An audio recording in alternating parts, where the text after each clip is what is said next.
13 février 2026. La pensée du jour. Nombre 10. Notre univers le représente, la matière, le 0, et l'esprit, le 1.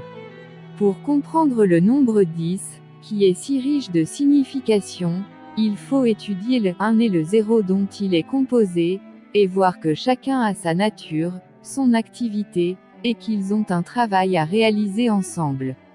Et pour comprendre ce travail, on doit considérer non pas que le 1 et le 0 sont juxtaposés, mais que le 1 est entré au centre du 0 pour l'animer, le mettre en mouvement. Cela peut aussi s'exprimer par le symbole.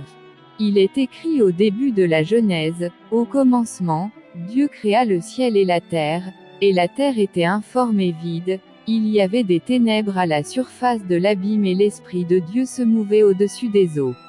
L'Esprit de Dieu, c'est le principe masculin qui adombrait la matière, symbolisé ici par l'eau, pour la fertiliser.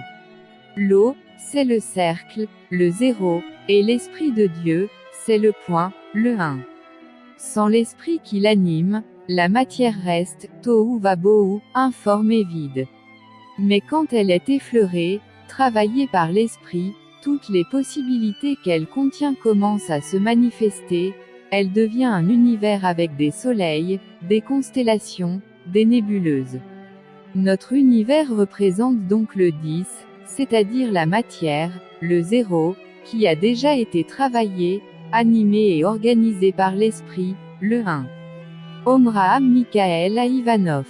Maître. Voir aussi les fruits de l'arbre de vie, la tradition kabbalistique, œuvre complète numéro 32.